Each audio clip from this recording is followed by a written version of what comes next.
हम अक्सर आदतें लाशऊरी के तौर पर करते हैं।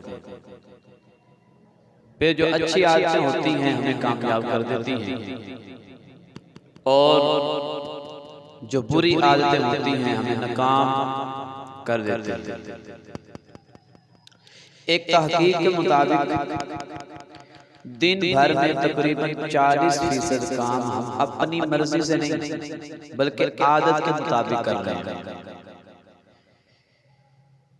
बुरी आदतें सर्दियों के गर्म और नरम बिस्तर की तरह तो होती हैं जिसमें घुसना बड़ा आसान होता है लेकिन निकलना बड़ा मुश्किल होता है।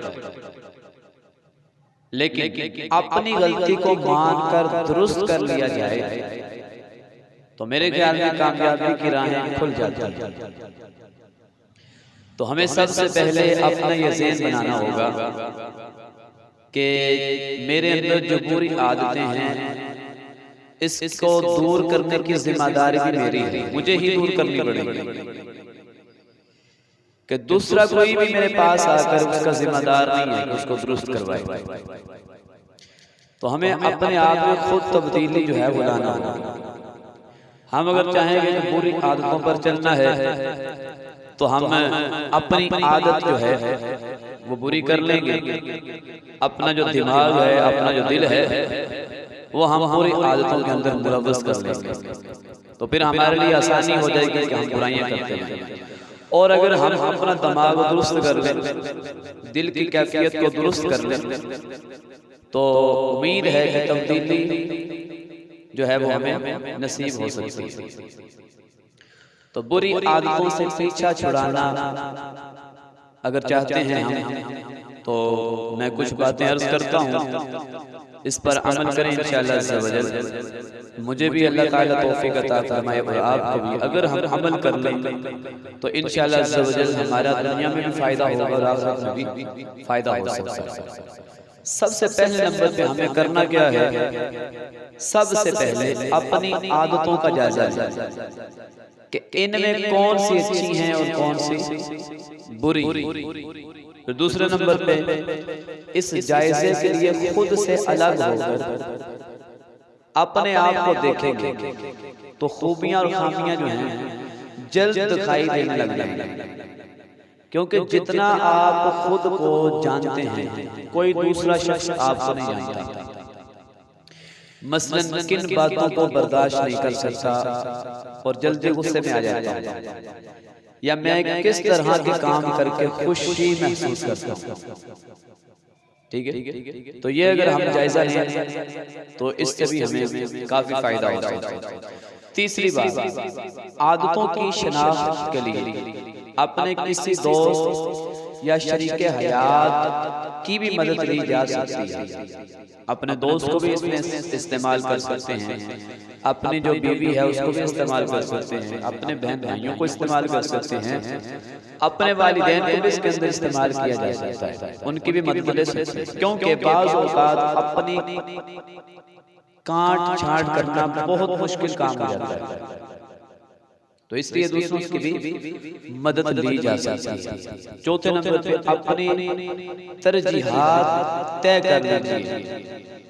इसके लिए बुरी आदतों की एक लिस्ट बना लें और इनमें से जो आदतें पहले दुरुस्त करना जरूरी हैं उन्हें शुरू में रखिए। जैसे नमाज़ छोड़ने की अगर आदत है तो सबसे पहले उस आदत को बदलिए और तौबा करके नमाज पढ़ना शुरू कर दीजिए।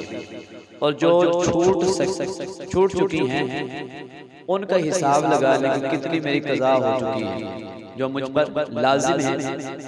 तो फिर क्या है, जब हिसाब लगा लें तो फिर उनको भी अदा करने की भरपूर कोशिश करें।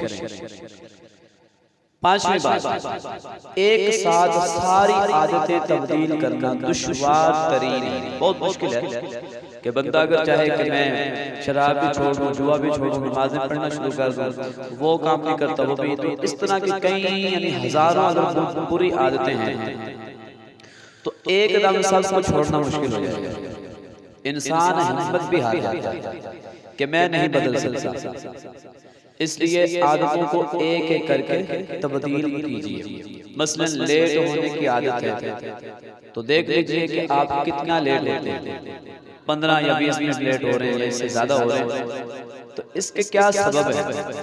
अब जो सबब है उन पर गौर करें कि आप नाश्ते में देर लगाते हैं या सुबह के वक्त कोई गैर जरूरी काम करते हैं, तो उससे कंट्रोल कीजिए। और अगर आपको स्कूल, कॉलेज या मदरसा या जामिया में या दफ्तर या दुकान वगैरह पहुंचने में आधा घंटा लगता है तो फिर करना क्या चाहिए, कोशिश यही करनी चाहिए कि उससे 20-15 मिनट पहले घर से निकला जाए, ताकि जो सुकून के साथ वक्त की पाबंदी भी कर लें। तो उम्मीद है कि इंशाअल्लाह इस तरह हमारी ये आदत खत्म हो सकती है। 6वें नंबर, आदत को तब्दील करने के लिए कोई हदफ यानी टारगेट जो है वो रख लिया जाए। मसलन 20 या 30 दिन तय कर लें, फिर हफ्ते या महीने बाद जायजा लेते रहें कि कौन सी आदतें जो हैं कितने फीसद तब्दील करने में कामयाबी हासिल हुई। ठीक है, इसकी जो है वो भरपूर जायजा लें हफ्ते बाद, 2 हफ्तों बाद, तो महीने का अगर बंदा रख ले कि महीने के अंदर अंदर इंशाअल्लाह मैं ये आदतें जो हैं इनको दुरुस्त करने की कोशिश करूँगा, तो हफ्ते के बाद 2 हफ्तों के बाद उसको चेक भी किया जाए, तो इंशाअल्लाह इसका भी बड़ा फायदा होगा। 7वें नंबर, पुरानी आदत को तब्दील करने के लिए नई आदत अपना लेना भी अच्छी हिकमत अमली है।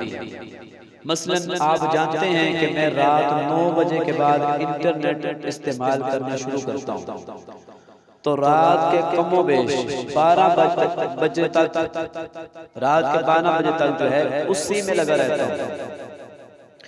तो उस वक्त में कोई दिलचस्प किताब पढ़ना शुरू कर दें या कोई और ऐसा मुफीद काम शुरू कर दें जिसमें आपका जी लगता हो, जैसे कोई किताब पढ़ने, कुरान पाक पढ़ने, हदीस मुबारका की जो किताबें हैं उनका मुताला करें, या वालिदैन के जो पाँव हैं उनको दबाया करें, वालिदैन की खिदमत किया करें। तो उम्मीद है कि इससे भी बड़ा सुकून मिलेगा और ये भी एक जायज़ और बड़ा नेकी का काम है कि वालिदैन की खिदमत करना, तो इसमें भी आपका दिल लग सकता है।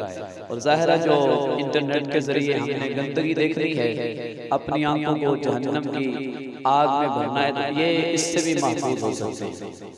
तो कुरान पाक की तिलावत की जा सकती है, नवाफिल पढ़े जा सकते हैं, दीगर इबादत की जा सकती है, या दुरूद पाक पढ़ा जा सकता है, तो इंशाल्लाह इससे भी चेंजिंग आ सकती है।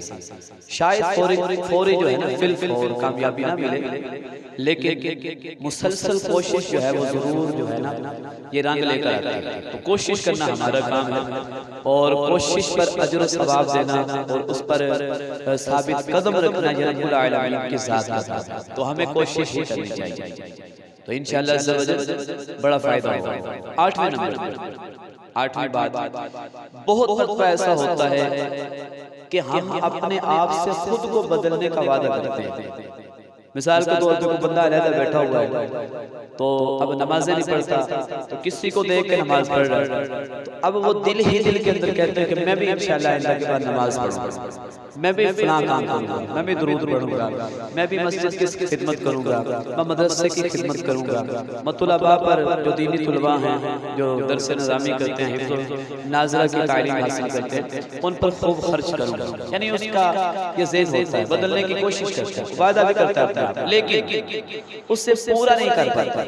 ऐसी सूरत में हिम्मत नहीं आनी चाहिए कि मैं कभी भी इस बुरी आदत को या फलाना काम या वो काम जो है इसको नहीं कर सकता या इसको छोड़ ही नहीं सकता, बल्कि इसे आरज़ी नाकामी समझें कि यार इस दफा तो मेरी हार हो गई, आइंदा मैं पूरी कोशिश करता हूँ, फिर होगी, फिर आइंदा कोशिश करता हूँ, तो कोशिश ही करते रहना चाहिए।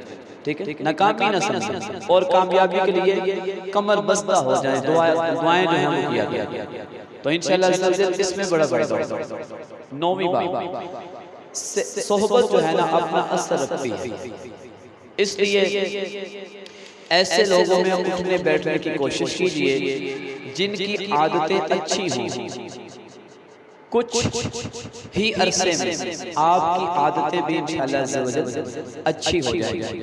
अब मिसाल के तौर पे एक बंदा गालियाँ देता है और हद से बढ़ कर देता है और हम जनाब मोहतरम उसकी बातों में आ रहे हैं और ज़ाहिर है जो गालियाँ देता है और जो बंदा उसकी फिर गालियाँ सुनता है तो कोशिश वही करता है, उसको भी वो सोबत जब मिलती है तो उसको भी वही गालियाँ याद आती है।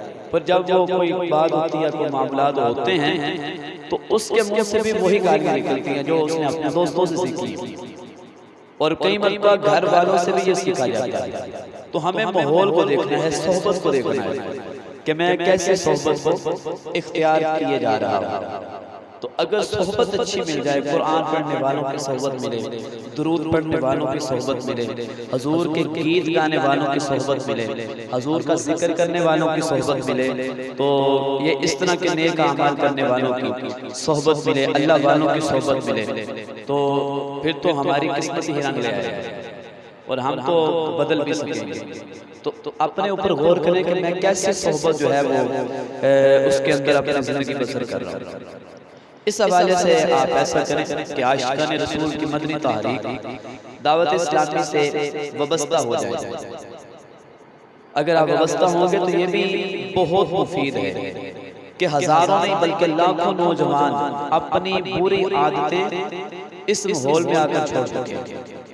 तो उम्मीद है कि जो मैंने गुफ्तगू की है इससे इंशाअल्लाह अज़्ज़ा वजल मुझे भी बड़ा फ़ायदा होगा और आपको भी, और फ़ायदा तब होगा कि जब हम इसको सुने, इसको याद रखें और इस पर खुद भी अमल करें और अपने दोस्तों तक भी ये बात पहुँचाएं।